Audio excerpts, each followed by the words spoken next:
Hey, what's up everybody, and welcome back to another episode of News Dose, where I give you all the latest gaming news, and we're now in that holiday week. Hope everybody enjoys that, and if you missed the weekend video, I did post a top 15 games of 2020 Game of the Year edition. If you're interested in my thoughts on that, or if you're just looking for some good games to play, go check that out.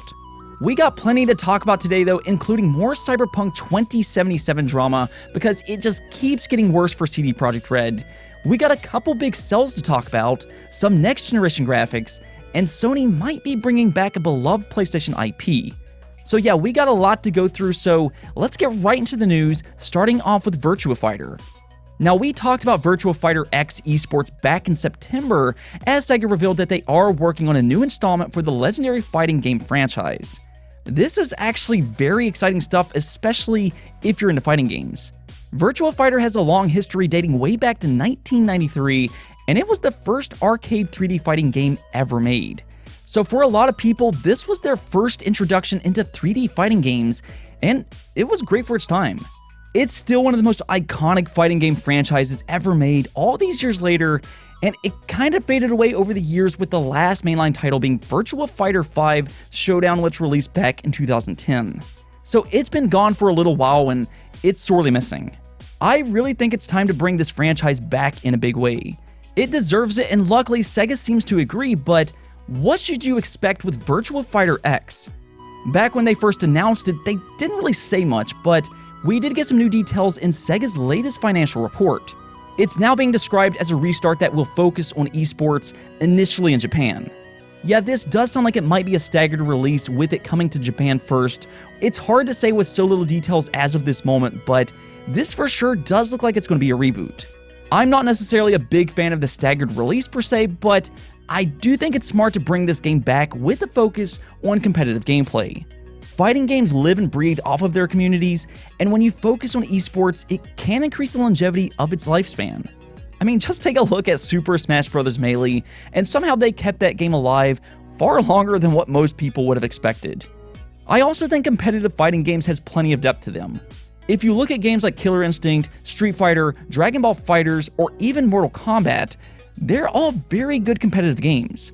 I mean, you can jump in and casually play, but there is a lot of depth for serious competitions. I myself always enjoy watching EVO every year, especially back when Killer Instinct was there. I absolutely love the KI community.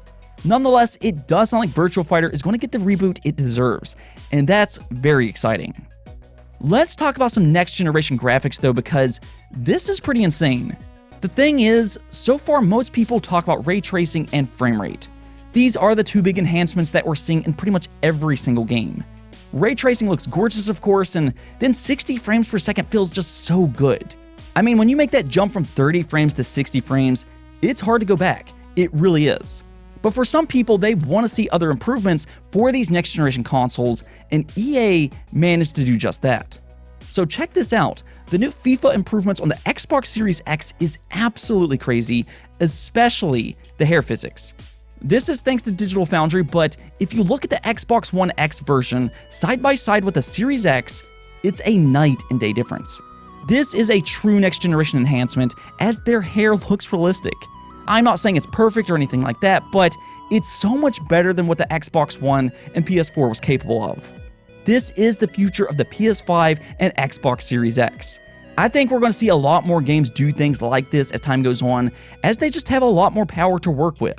In fact, this is a Frostbite engine game, which EA uses for a lot of their games. So the next Battlefield game very well could use this technology. DICE always tries to push the bar in terms of graphics, so I think we're going to see stuff like this in the next Battlefield. Another big improvement that you're seeing in the new FIFA though is the skin. Once again, the skin looks much more realistic than the Xbox One version. So if you are one of those fans waiting to see what the PS5 and Xbox Series X can do, this is a small glimpse as to what this generation can do. You have to remember, the further we get into a new generation, the better and better games start to look, and we're already seeing some impressive stuff within the first 2 months of launch. So yeah, we are going to get some better looking games as time goes on. Also, CyberPunk 2077 is back in the news yet again, and I know some of you are probably sick of hearing about this game. I think I've talked about CyberPunk in every video except one since this game released.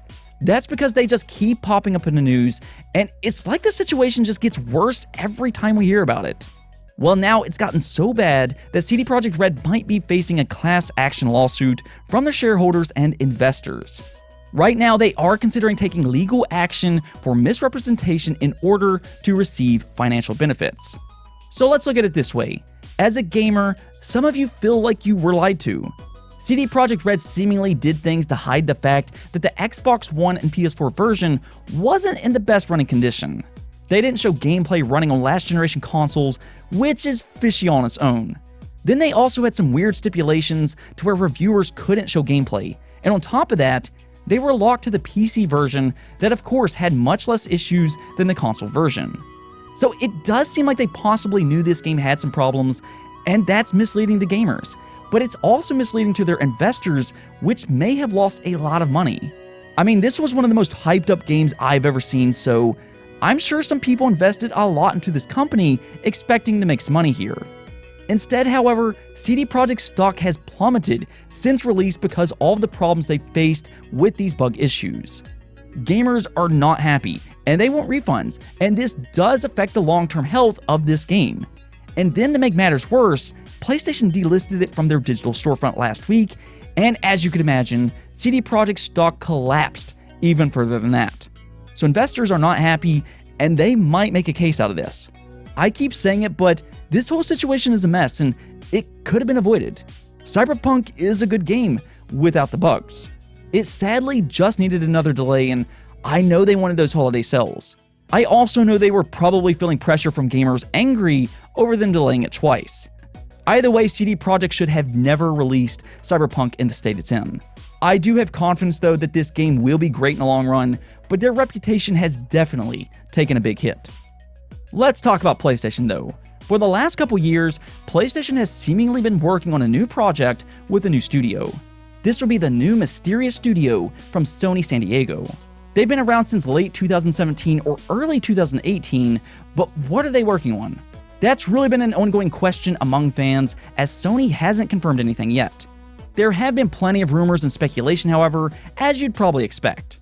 According to a lot of the rumors going around, they're working on a big AAA game within a beloved franchise. That's what I keep hearing, and it seems like a lot of people believe this will be Uncharted 5. I'm not so certain on that though. I need some more information before I get too excited about that. I am a very big fan of Uncharted. It's one of my favorite franchises ever, and it's the first game that I think about when talking about PlayStation. I would love to see them continue Uncharted though. I'm not sure how they would do that just yet. Nathan Drake is a little older now, so they might have to get a new protagonist or do a spin-off. I'd be okay with either one, though Golden Abyss for the Vita was really good in my opinion. Definitely an underrated game. Back to Sony San Diego though, David Jaffe, who has worked with PlayStation in the past on games like God of War and Twisted Metal, interviewed a former Sony San Diego head. And he went on to talk about his role there and what they were working on, which is actually pretty exciting stuff. So apparently at the time, the PlayStation CEO Sean Layden was really interested in remaking beloved PlayStation games, which does seem to be accurate. We just got Demon's Souls on the PS5, and they also remade Medieval last year. Sean Layden apparently also had a big role in the Crash Trilogy remake, that's new information. We didn't really know that before. I mean, this is an Activision game, but it does sound like Sony had a big role in the Crash Trilogy remake. I really think Sean Layden is going to be sorely missed by Sony. He did a phenomenal job with PlayStation, but it sounds like they put together this San Diego team to specifically focus on remaking games. Two specific ideas that were mentioned were the original God of War and Uncharted 1.